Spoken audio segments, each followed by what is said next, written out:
In this episode of the show, we're going to talk about the controversy surrounding FaceApp. You know, you start young, you end old. Let's dive into it. So you've probably seen both the good and the bad about FaceApp this week. It started off early this week with the age challenge on Instagram and Twitter, where people were showing up with current face and aged out 20, 30 years. And the results are really, really interesting.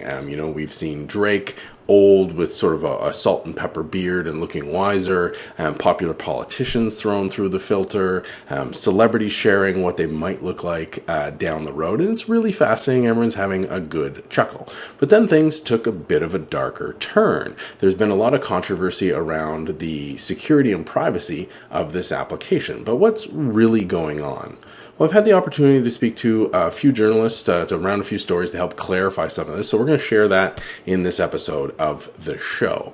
So just so you know, what FaceApp is a mobile app on iOS and on Android, and you put in your selfie, and you can then manipulate what it looks like using various filters. Now, this isn't like Snapchat where you're putting on silly filters or themed filters or things like that. The idea behind FaceApp is that you can see yourself in different scenarios. This app's been around since 2017, and over that time, they built out a number of filters. You can put on, facial hair. You can add glasses. You can change the color of your hair. You can change your hairstyles. You can add makeup. You can do all sorts of things to see what you might look like sporting a different style. And this app isn't without controversy. Years ago, or a year and a bit ago, for a couple hours, they had an ethnicity changing filter that raised a massive, massive uproar, and the company immediately yanked it. And over time, they've actually built out a pro subscription model as well, where if you pay for the access to the features, you can get advanced features and apply more filters, and the filters are a little more finely tuned. So this is just a playing around with your image app so that you can see what you might look like under circumstances. And barring the missteps around like ethnicity, it's kind of cool to see what color what you might look like as a blonde, or if you had a beard, or different makeup style, or glasses, no glasses, that kind of stuff. It's really just designed to be fun. But what is raised all the controversy? Well, a few things. Initially, there was reports and rumbling on social media that it was actually uploading a bunch more data than people thought. Well, those have been thoroughly debunked. But what was happening was that the image processing was not done locally. The original user experience, and up until late this week on Thursday, the application, the developer made a change. But up until that change, it felt very much like all the photo manipulation was being done locally. It wasn't. It was being done in the cloud. Kudos to them for having a fast cloud backend to get it back to you. But it was uploading your image without your knowledge necessarily. That's a problem. Now they've added a dialog box that warns you on first use that says, hey, this is going into the cloud to be processed. But why does that impact? We have so many cloud services, it really shouldn't matter, should it? Well, it does, because in this case, the terms of service and the privacy policy for FaceApp are pretty egregious. Now, I would put them as worse than Facebook and Twitter, and Facebook and Twitter are pretty bad for some of this stuff.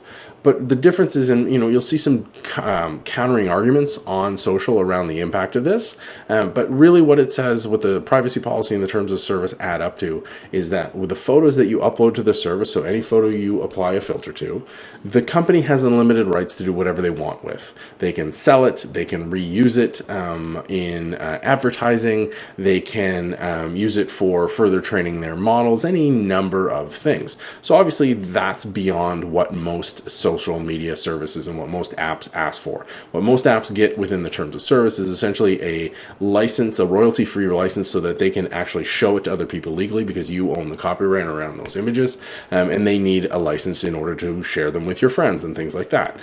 So having an unlimited license that allows the developer behind FaceApp to sell things, that's pushing things too far, especially when people weren't really aware that their photos were actually being uploaded to the cloud.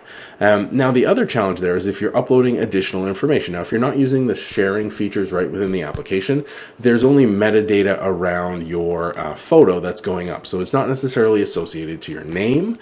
So it's not a case of having a profile shot for your identity. Though that would be easy enough to correlate from social social media and so forth. But if you do add those connectors, if you leverage the Twitter or the Facebook connector within the app, they're going to have that correlation. And now you've given them license to use your face, and they know who you are. So you may be more likely to be used because they can correlate it. But really, it's a matter of privacy. So essentially, anything that you upload to this application is going to be public. So any photo you apply a filter to in the app is public. That's the choice. You have no control. And that's what's really different compared to social media. Because normally on social media, you still have some measure of control. And that's it.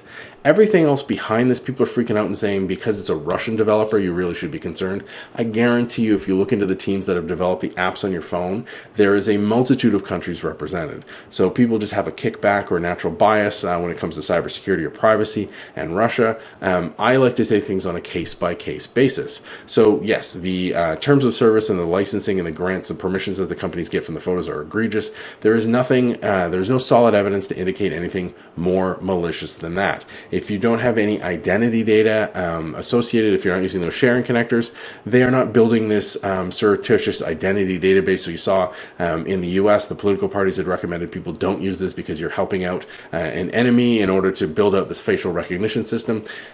Let me tell you, the reality is you're uploading most of these photos to social media anyway, which is far more directly linked to your identity, and people are harvesting and scraping social media left, right, and center. So it's not nearly as big of an issue as everybody blew it up to. But for me, the biggest takeaway was that far too few people actually read through the terms of service and actually read through the privacy policy, and only a fraction of those people understand the implications of it, because this terms of service had a bunch of things that sounded like fine, okay, great, they're limited, but then a few clauses that basically negated those previous clauses and gave them anything they wanted to. And of course, the CEO of the company came out and said, hey, this is what we do with the photos, and that's great. And I fully believe what his statements were, which is essentially they're only cached for processing for a little bit and then deleted off the servers because it costs him money to store them, right? And if he's not making money off of it, why would he store them?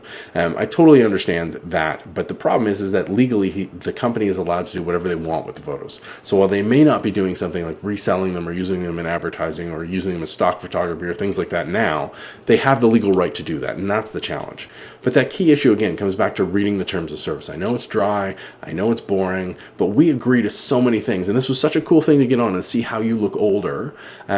People wanted to get in on it, and I understand that, but the short-term gain may not be worth the reward. If you've been watching the show for any length of time, you know that I don't think any choice is necessarily bad, except if it's a choice that's made implicitly and not explicitly, and I think that's what happened with this app, is that people didn't understand that it was being processed in the cloud, and the implications of that processing gave that company full rights to use that image and that photo that you uploaded. So if you uploaded an image of somebody else, they now have full legal rights to use that. And I think that's the problem, is that people jumped into this and implicitly accepted this bargain when they weren't aware of the full implications. That's really the key takeaway. There's no need to panic. Make the choice yourself. If you're okay with the photo you're uploading being public and being reused for commercial purposes, go ahead. You can see from the thumbnail for this video, I did it myself as a sample just to see the experience. And I understood the risk and I took it on willingly, and I think that's absolutely critical. So yes, it's boring, but read the terms of service to know what you're getting into.